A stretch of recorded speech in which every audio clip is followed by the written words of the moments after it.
Sébastien Jumel, bonjour. Bonjour. Vous êtes député communiste de Seine-Maritime. Le projet Hercule vous tient à cœur. Comment vous en êtes-vous emparé à l'Assemblée nationale? J'ai été maire de Dieppe pendant 10 ans, député d'une circonscription entourée par la centrale de Panly et celle de Paluel, pour ne pas évoquer y compris les agents de la distribution. Et donc, la question de l'énergie en Normandie, c'est quelque chose. 8 000 salariés EDF, 36 000 emplois dans la filière. On est contraint, lorsqu'on est député de Seine-Maritime, de s'intéresser à ces questions-là. Donc vous êtes directement concerné par le projet Hercule? Impacté, concerné et motivé.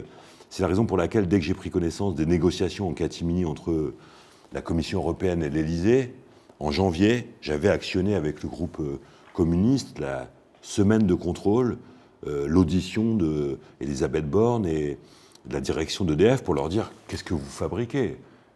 Pouvez-vous nous dire si oui ou non vous êtes en train de casser l'outil industriel d'EDF, 230 000 salariés en France, le fleuron industriel des savoir-faire, dans le dos du Parlement, dans le dos des agents et dans le dos des usagers ?» À cette réponse, ils n'avaient évidemment pas répondu. Janvier, mais janvier 2020. Janvier 2020, et la fuite dans la presse nationale est confirmée quelques mois plus tard, ce qui me conduit à être à l'initiative avec mon groupe de quelque chose d'un peu insolite.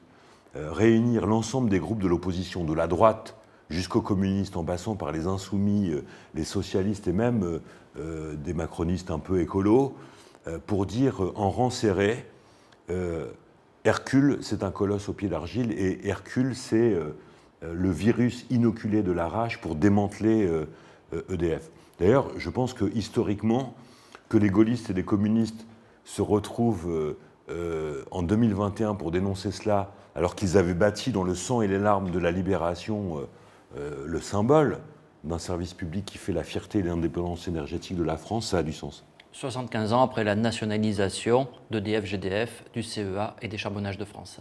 75 ans après cette avancée considérable qui, de mon point de vue, n'est pas une vision passéiste, mais reste d'une profonde actualité. Quels sont les enjeux du plan Hercule et les risques pour les usagers? Ils sont nombreux, mais effectivement, prenons la porte des usagers. 30 ans de libéralisation du secteur de l'énergie, et on voit à quel point ça a commis des dégâts dans la dégradation de la qualité du service pour les usagers, et puis dans l'envolée des prix. En 10 ans, le prix de l'énergie a pris 50%. Et nous savons qu'en livrant à la logique d'actionnaire, à l'appétit vorace de nouveaux actionnaires, EDF, en coupant en tranches l'unicité d'EDF, eh bien, la traduction concrète, c'est l'envolée des prix pour les usagers, pour le particulier lambda, et je le dis entre parenthèses, l'envolée des prix aussi pour les entreprises, avec la question de la compétitivité de nos industries, celles qui, dans mon coin, ont besoin d'énergie, l'automobile, le pôle verrier, l'aéronautique, autant de secteurs où on nous bassine à longueur de journée sur la compétitivité, où le prix de l'énergie peut être un élément, lorsqu'il s'envole, préjudiciable pour envisager le renouveau industriel dans nos territoires. Janvier 2020, vous auditionnez Elisabeth Borne. Aujourd'hui, ce débat parlementaire se poursuit. Quelles sont les dates à venir que nous devons retenir? Celles qu'on connaît, parce que le truc fou de cette histoire, c'est que Macron, seul dans son coin, sur ce sujet-là comme sur d'autres, négocie en catimini avec la Commission. On se demande d'ailleurs, Broglio le dit lui-même, que s'il n'y a pas l'arrière-pensée de mettre la main sur 40 milliards d'euros d'actifs comme seul objectif. Mais les dates que nous connaissons, c'est, et je l'ai exigé dans la commission économique de l'Assemblée nationale, c'est 1, audition de la ministre le 4 février. 2, audition du président Lévy le 10 février prochain. J'ai même demandé au président de la commission économique que Bercy soit auditionné, que Bruno Le Maire soit auditionné.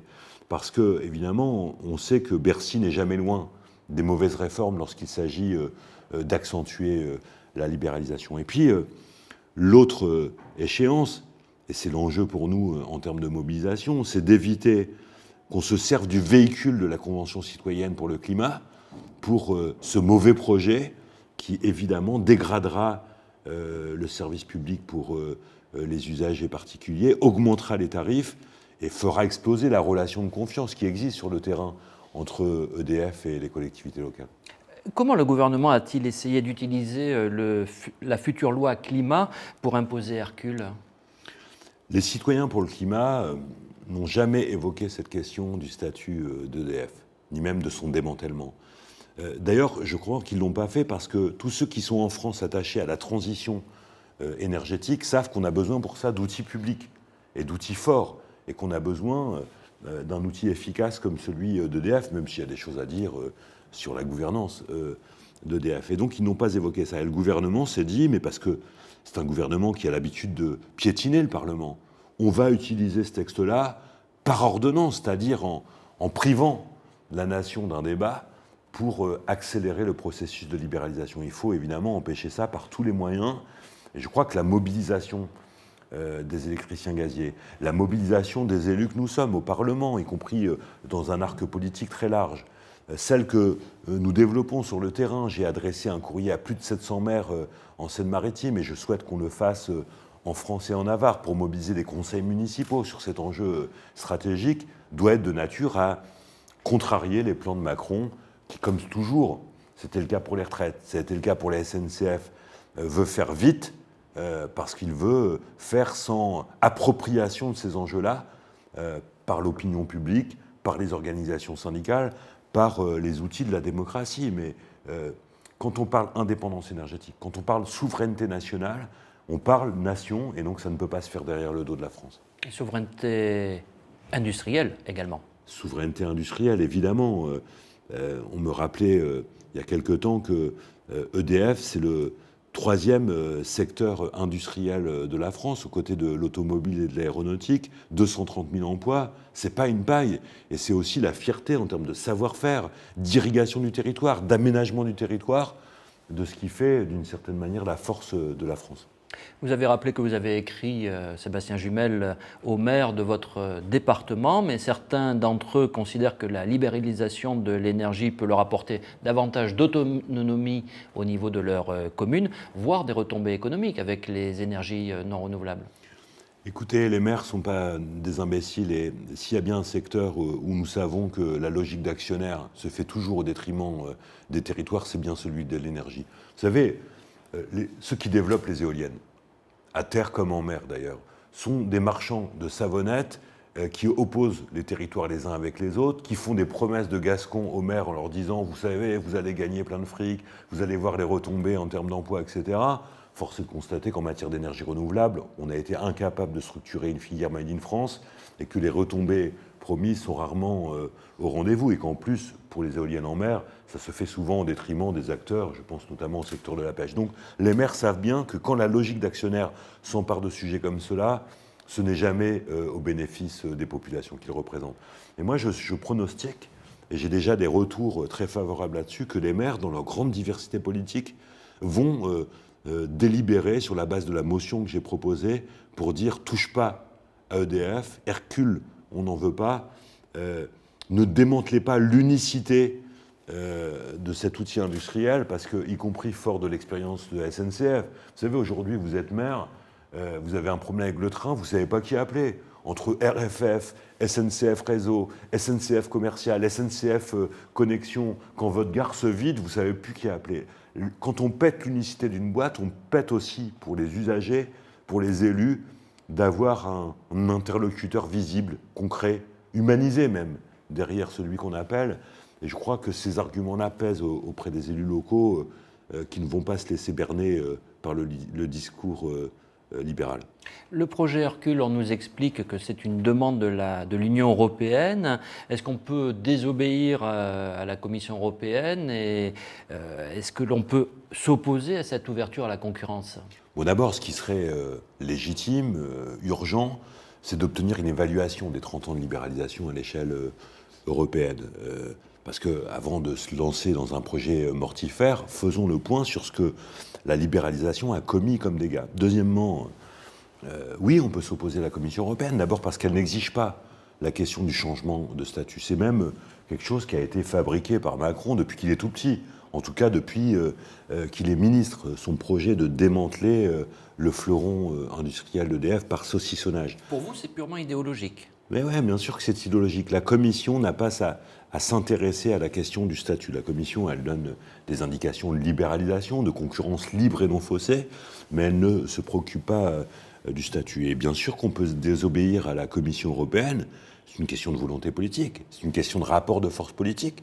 Les Anglais, d'ailleurs, alors avec une approche libérale qui n'est pas la nôtre, mais ont montré qu'il était possible de faire un bras de fer avec la Commission européenne. Moi, je propose de faire un bras de fer pour dire il y a une originalité en France. Ce n'est pas pour rien si dans le sang et les larmes de la libération, nous avons construit la sécurité sociale, les retraites par répartition, un système de protection sociale de haut niveau. Et ce n'est pas pour rien qu'on a considéré que l'énergie est un bien commun, précieux, de première nécessité, et que ce n'est pas une marchandise comme une autre. D'où la création d'EDF. Il faut donc promouvoir, défendre à l'échelle européenne cette originalité française qui fait au bout du compte non seulement notre fierté, mais notre force. Face à ce projet considéré comme néfaste, les salariés des industries électriques et gazières, les parlementaires, les maires, peut-être les associations de consommateurs se mobilisent. Est-ce que selon vous, on peut encore stopper ce projet Hercule ? Non seulement on peut, mais on doit. On a commencé l'entretien en mettant l'accent sur le fait qu'au bout du compte, il faut faire prendre conscience aux Français que c'est eux qui paieront la facture. Et que la facture va être salée si on laisse faire. Et donc moi je pense qu'à la faveur de ce qu'on a été capable de faire pour Aéroports de Paris, avec 1 200 000 signatures, EDF, tout le monde connaît. EDF concerne tous les territoires. EDF, c'est le matin quand je me lève et que j'ouvre ma radio ou j'ouvre ma lumière pour aller prendre ma douche, j'ai besoin de ce bien commun que représente l'énergie, qui est un bien de première nécessité. On doit donc pouvoir mobiliser l'ensemble de la population pour dire non à la privatisation, non à la libéralisation forcée, non au démantèlement de l'unicité du service public. Et moi, je crois qu'il y a un vrai espace pour rassembler très largement le peuple de France, y compris par voie référendaire. On va porter l'idée d'un référendum d'initiative populaire sur Hercule avec l'ensemble des groupes, et que ça peut peser, et que ça ne doit pas être un combat simplement des agents EDF, mais un combat des agents EDF légitimes, exemplaires, mais aux côtés des élus, des représentants de la nation, des usagers, des locataires de la CNL, des acteurs économiques. Moi, la Chambre de commerce chez moi m'a dit « Monsieur le député, on n'est pas d'accord sur tout, mais sur EDF, on vous soutient parce qu'on sait bien que nos entreprises ont besoin d'une énergie sûre, sécurisée, et on a besoin de tarifs régulés, accessibles pour la compétitivité de nos industries. Si on fait ça intelligemment, et je parie qu'on peut le faire intelligemment avec les organisations syndicales, alors on gagnera ce combat. » C'est un combat qui peut être gagné. C'est un combat qu'on doit gagner. La certitude que j'ai avec l'expérience politique qui est la mienne, c'est que les combats perdus sont ceux qui ne sont pas menés. On a bien l'intention de le mener avec vous. Sébastien Jumel, merci. Merci.